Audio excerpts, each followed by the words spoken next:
rajouter un mot à ce qu'a dit Pascal à propos de l'aide que les départements peuvent apporter aux communes, l'aide juridique en quelque sorte pour se défendre. Il faut effectivement le faire.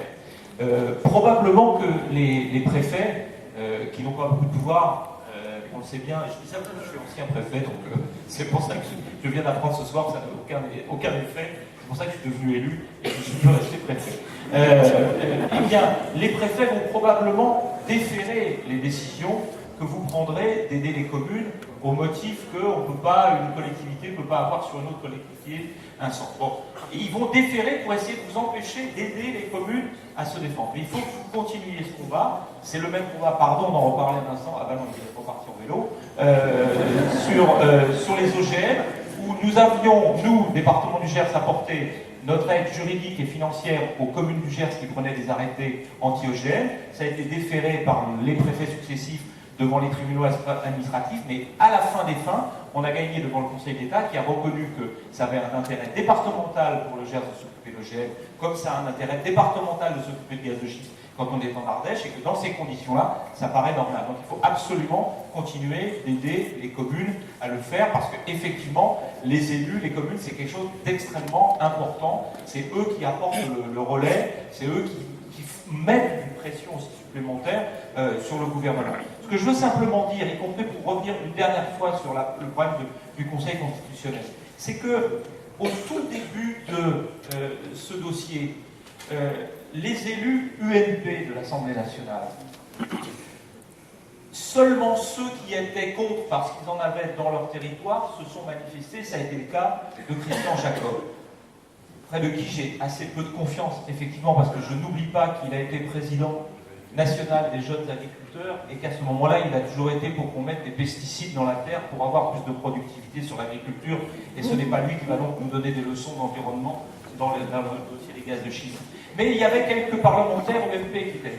Mais ce que nous avons constaté à l'Assemblée, je ne sais pas si c'est le cas au Sénat, c'est que plus le temps passe, plus les lobbies industriels font mobiliser leurs élus UMP, en tout cas ceux dont ils considèrent qu'ils sont là pour les aider à continuer leur activité. Et je sentais au fur et à mesure, on l'a senti très nettement, et probablement que si les textes ont été un peu modifiés, c'est parce que ça s'est passé comme ça. Ça s'est passé aussi comme ça parce qu'avant, il y avait un seul ministère dans lequel il y avait également l'énergie, c'était le ministère de Borloo. Quand Borloo est parti, après avoir signé à l'insu de son plein gré ses permis, il y a eu une séparation, il y a eu Nathalie Kosciusko-Morizet pour l'environnement et Besson. J'arrivais pas à m'en rappeler. Il y a l'énergie.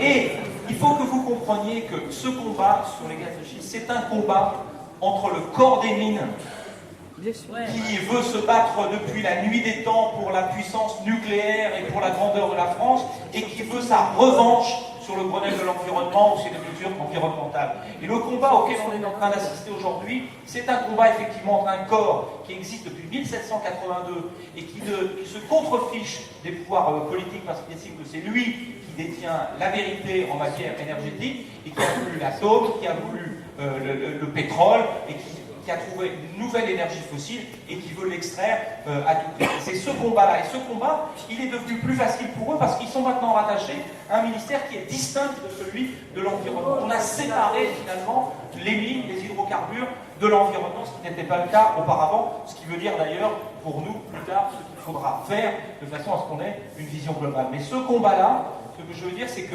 l'UMP, je sens qu'il y a beaucoup plus de raidissement qu'il y a longtemps. Et le temps qui passe n'est pas un temps qui nous permettra, quand on voit effectivement le président de la République dire ce qu'il a dit en ce qui concerne la Pologne, ça veut dire qu'en réalité, il s'en fiche un peu. Et je vais vous dire les choses comme je pense. Je pense que le gouvernement se préoccupe des gaz de schiste jusqu'aux élections sénatoriales prochaines, et qu'après les élections sénatoriales prochaines, il s'en contrefichera, et qu'à ce moment-là, on rentrera dans une période dure sur laquelle votre mobilisation et notre mobilisation sera plus que jamais évidente. Mais moi, je vais vous dire une chose, vous êtes venus nombreux ici ce soir. S'il faut aller à un endroit où il faut bloquer des choses ici en Ardèche, je referai le chemin de la Gascogne en Ardèche pour être à